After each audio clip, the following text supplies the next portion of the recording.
What is the first thing that comes to mind when you hear the Ballon d'Or? I absolutely love the idea behind this award since its inception in 1956, but I can't lie to you that there's been at least 10, if not more, occasions when the award has caused more controversy than clarity. And today, we're going to talk about 7 of the most striking examples. Let's start with a case you probably all heard of. I don't know if it's the biggest Ballon d'Or robbery of all time, but it's caused quite a bit of controversy over the last 15 years, and that is Lionel Messi in 2010. Look guys, the little genius is arguably the greatest player to ever grace the game, but back then, the award really belonged to Wesley Sneijder. First he won the Italian Cup, then the Serie A title, the Champions League, completed the treble, and finally dragged his country to their first World Cup final in 32 years. The Dutch maestro ticked all of those boxes in 2010 and deserved to win the award.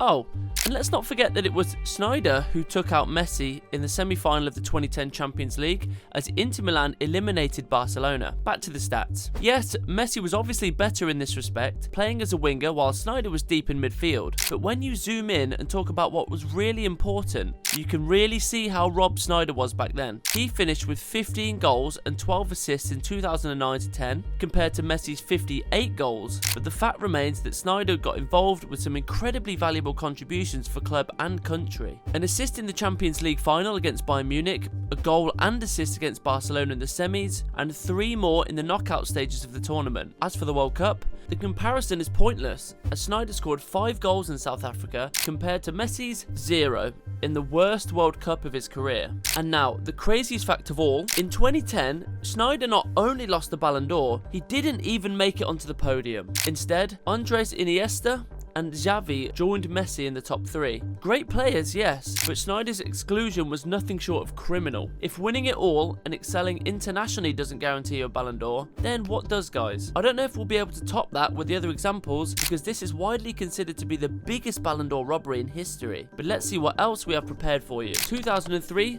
Pavel Nedved. The Czech Republic international had a fantastic career, particularly during his time at Juventus, with the 2002-03 season widely regarded as his best ever. He was undoubtedly the best player in Italy, but was he the best in the world? Especially when you consider that there was a certain French magician in the Premier League who never, and I repeat, never got the recognition he deserved. Thierry Henry, of course. Having arrived in the Premier League 3 years earlier and won the title the season before, 2002-2003 was truly the campaign Henry made his mark on the world. For Arsenal, he racked up a total of 45 goals and assists in the Premier League alone. And to really underline that, there is only one player who has surpassed that figure since Henry did it in 2003, and that is Erling Haaland. But it wasn't just about the numbers. His flair, pace, and ability to decide games made him unplayable. Whether it was that outrageous flick and volley against Manchester United, or his breathtaking runs through entire defences, Henry looked untouchable. Yes, he only won the FA Cup with Arsenal that year, compared to Nedved's Serie A title.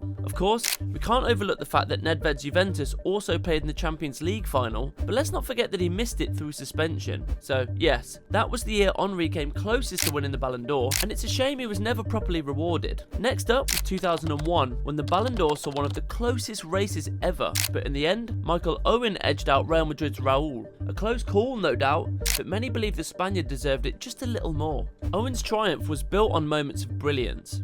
He spearheaded Liverpool's treble, yes, a poor man's treble, but still a treble, right? Winning the FA Cup, League Cup, and UEFA Cup. Throw in his iconic late brace against Arsenal in the FA Cup final, and it's easy to see why the voters were impressed. But while Owen dazzled only in a certain moment, Raul stood out with incredible consistency. Raul scored 32 goals in all competitions to Owen's 24, won La Liga with Real Madrid, and finished top scorer in the Champions League. A team full of superstars such as Luis Figo, R9, and Zidane. His clinical finishing and leadership were crucial for Los Blancos, who relied on his consistency in the big games. For all his heroics, Owen didn't have the same impact on Europe's biggest stage. So here we leave it to you. Do you think the 2001 award can be called a robbery? And if 2001 was the least controversial, how about 2018? That was the year Luka Modric broke the Messi-Ronaldo ruling of the Ballon d'Or, but the decision left fans scratching their heads. Modric was exceptional, leading Croatia to their first ever World Cup final and winning the Champions League with Real Madrid. But when you compare him to at least 4 of the stars who arguably deserved it more than he did, the debate becomes fierce. Cristiano Ronaldo, he was at the heart of Real Madrid's Champions League triumph,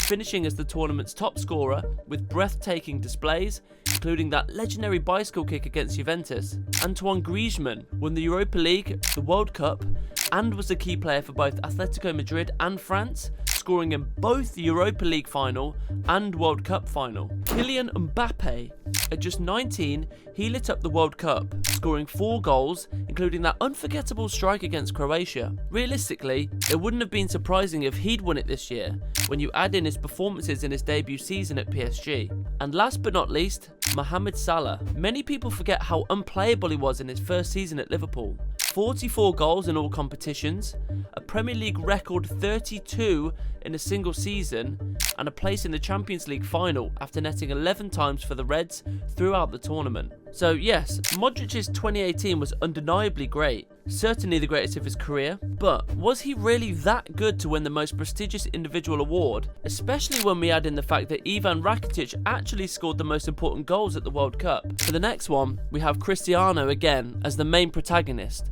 But on the other side of the line, 2013, the year Franck Ribery seemed destined to lift the Ballon d'Or. The French winger was the creative heartbeat of Bayern Munich's legendary treble-winning team, which won the Bundesliga, DFB Pokal, and Champions League in spectacular style. But when the percentages were counted, it was Cristiano Ronaldo who took home the prize, with 27.99% of journalists voting for him compared to 23.36% for Ribery. Similarly to 2010, Ribery wasn't even second on the list, as Messi took the spot behind Cristiano. Ronaldo undoubtedly had an incredible individual year, scoring a staggering 66 goals for club and country and producing memorable performances, most notably in Portugal's World Cup qualifying playoff against Sweden. But the truth was that Ronaldo literally won nothing in 2013, except the Spanish Super Cup, nothing else. By comparison, Ribery scored 22 goals and laid on 23 assists in all tournaments, won the treble, and was a key player for Bayern in every competition. So what's the equation?